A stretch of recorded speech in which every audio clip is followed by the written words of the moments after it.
আজকের প্রথম খবরটা হলো আহমেদাবাদে ভয়াবহ বিমান দুর্ঘটনা। ভয়াবহ বিমান দুর্ঘটনা আহমেদাবাদে। যাত্রীসহ ভেঙে পড়ল এয়ার ইন্ডিয়ার বিমান। জানা গিয়েছে বৃহস্পতিবার দুপুরে গুজরাটের মেঘানীনগরে ভেঙে পড়ে বিমানটি।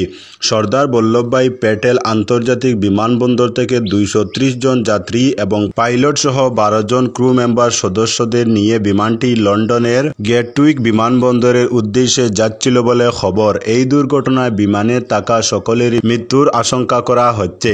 সূত্রের খবর, উড়ানের পরই বিমানবন্দরের খুব কাছেই ভেঙে পড়ে এয়ার ইন্ডিয়ার AI-171 বিমানটি। বেশি উচ্চতাতেও ছিল না বিমানটি, আর ভেঙে পড়ার পরেই জুড়ে বিস্ফোরণ ঘটে। এরপরই বিমানটিতে আগুন ধরে যায়। আহতদের উদ্ধার করে ইতিমধ্যে স্থানীয় সিভিল হাসপাতালে নিয়ে যাওয়া হয়। ঘটনাস্থলে পৌঁছে দমকলের একাধিক ইঞ্জিন ও উদ্ধারকারী দল। আশঙ্কা করা হচ্ছে বিমানে থাকা যাত্রীদের পাশাপাশি লোকালয়ের অনেকেরই প্রাণহানি ঘটে থাকতে পারে। এই মর্মান্তিক দুর্ঘটনার খবর পেয়ে গুজরাটের মুখ্যমন্ত্রী ভূপেন্দ্র প্যাটেলের সঙ্গে ফোনে কথা বলেন কেন্দ্রীয় স্বরাষ্ট্রমন্ত্রী অমিত শাহ। এদিকে আহমেদাবাদে বিমান দুর্ঘটনার ঠিক আগেই মেডে কল নিয়েছিলেন বিমানে থাকা পাইলট, যার ফলে এটা স্পষ্ট হয়ে গিয়েছে বিমানে কোনো অযান্ত্রিক সমস্যা হয়েছিল। কিন্তু তা কি, তা এখনও জানা যায়নি। জানা গিয়েছে এই দুর্ঘটনাগ্রস্ত বিমানে 169 জন ভারতীয়, 53 জন ব্রিটিশ, 1 জন কানাডার নাগরিক, 7 জন পর্তুগিজ নাগরিক ছিলেন। এছাড়াও ছিলেন 12 জন ক্রু মেম্বার। আপাতত আহমেদাবাদ বিমানবন্দরের পরিষেবা স্থগিত রাখা হয়েছে। 5 জনকে মৃত উদ্ধার করা হয় বলে জানা গেছে।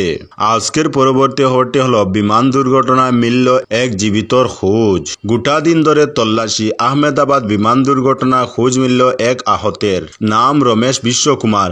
বৃহস্পতিবার দুপুরে দুর্ঘটনাগ্রস্ত এয়ার ইন্ডিয়ার বোয়িং 787 বিমানে চড়েছিলেন তিনি। বিমানবন্দরের অভ্যন্তরীণ সূত্রের মারফত জানা গিয়েছে বিমানের 11A নং আসনে বসেছিলেন তিনি। ভাগ্যের জেরে তিনি এখনও জীবিত। এদিন সংবাদ সংস্থা ANI-কে সর্বপ্রথম এই আপাতত একমাত্র জীবিতের কথা জানায় আহমেদাবাদ পুলিশ কমিশনার GS মালিক।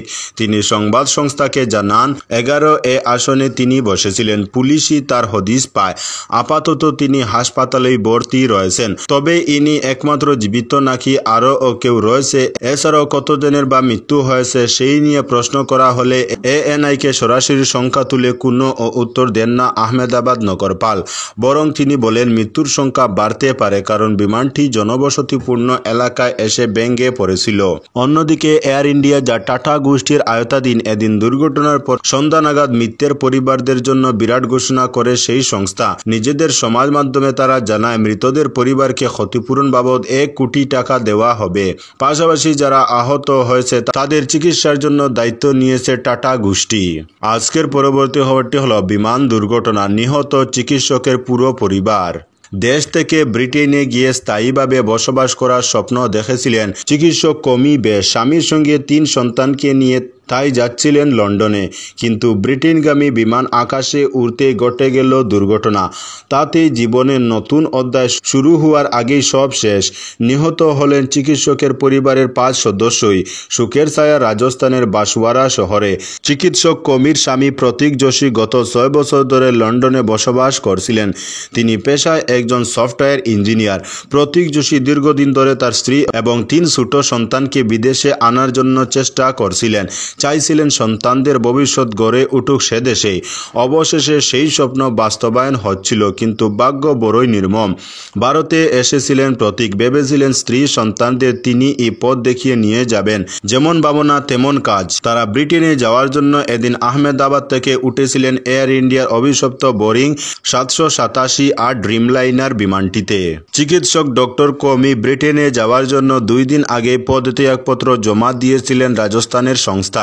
কিন্তু বিমান দুর্ঘটনার পর আর সেসব কাজে এলো না। চিকিৎসকদের পরিবারের সকলেই এখন চিরঘুমের দেশে। স্থানীয়রা এই দম্পতিকে উচ্চ আকাঙ্ক্ষী এবং দৃঢ়তার প্রতীক হিসেবে স্মরণ করেছেন। তাদের মতে উভয়ই উচ্চ শিক্ষিত, তাদের পেশা ও সন্তানদের প্রতি গভীরভাবে নিবেদিত প্রাণ। তাদের মৃত্যুর খবরে বাসওয়ারা জুড়ে শোকের ছায়া নেমে আসে। বন্ধু বান্ধব, আত্মীয় স্বজন এবং প্রাক্তন সহকর্মীরা অবিশ্বাস্যভাবে ভেঙে পড়েছেন। যোশী পরিবার ছাড়াও উদয়পুরের 4 বাসিন্দা দুর্ঘটনায় মারা গিয়েছেন, যাদের মধ্যে শুভ মোদি 24 বছর বয়স এবং শাগুন মোদি 22 বছর বয়সী রয়েছেন, বিখ্যাত মার্বেল ব্যবসায়ী পিঙ্কু মোদির সন্তান। আজকের পরবর্তী খবরটি হলো দুর্ঘটনাগ্রস্ত বিমানে ক্রু মেম্বার ছিলেন উত্তর পূর্বের 2 তরুণী। আহমেদাবাদে দুর্ঘটনাগ্রস্ত বিমানে ছিলেন উত্তর পূর্বের 2 তরুণী। তাদের একজন মণিপুরের কংব্রাইলপাম এনগান্তই শর্মা এবং অপরজন মিজোরামের লামনুনতিয়েম সিংসন। তারা উভয়ে কেবিন ক্রু মেম্বার হিসেবে কর্মরত ছিলেন অভিশপ্ত বিমানে। এ পর্যন্ত প্রাপ্ত খবরে জানা গেছে বিমান দুর্ঘটনায় 127 জনের মৃত্যু নিশ্চিত হয়েছে। ক্রু মেম্বার সহ বিমানে ছিলেন 242 জন মানুষ। উত্তর পূর্বাঞ্চলের 2 তরুণী যথাক্রমে মণিপুর এবং মিজোরামের 2 জন সম্পর্কে এখনও কোনো তথ্য পাওয়া যায়নি। আজকের পরবর্তী খবরটি হলো বিনা প্রতিদ্বন্দ্বিতায় জয়ী কনাদ বীরেন্দ্র। অবশেষে বিনা প্রতিদ্বন্দ্বিতায় জয়ী হলেন কনাদ পুরকাইস্থ ও বীরেন্দ্র প্রসাদ বৈশ্য। 2 জন ছিলেন রাজ্যসভা আসনের প্রার্থী। অসমের 2 রাজ্যসভা আসনে এনডিএ জোটের 2 প্রার্থী ছিলেন বিজেপির কনাদ পুরকাইস্থ এবং অসম গণ পরিষদের বীরেন্দ্র প্রসাদ বৈশ্য। বৃহস্পতিবার বিকেলে রাজ্যের নির্বাচন আধিকারিক রাজীব ভট্টাচার্য কনাদ এবং বীরেন্দ্র প্রসাদের হাতে আনুষ্ঠানিকভাবে শংসাপত্র তুলে দেন। গোটা দেশে রাজ্যসভা নির্বাচন অনুষ্ঠিত হবে 19 জুন। তবে অসমের 2 আসনে অন্য কোনো প্রার্থী না থাকায় জোটের 2 প্রার্থীকে বিজয়ী ঘোষণা করা হয়। সোমবার মনোনয়নপত্র জমা দেওয়ার শেষ দিনে বিষয়টি পরিষ্কার হয়ে গিয়েছিল, কারণ অন্য কেউ মনোনয়ন জমা করেননি।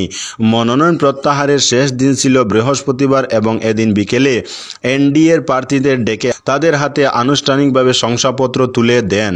তো বন্ধুরা, আজকের জন্য এতটুকু। পরবর্তী কোনো নতুন ভিডিওতে দেখা হবে, তখন অবধি ধন্যবাদ।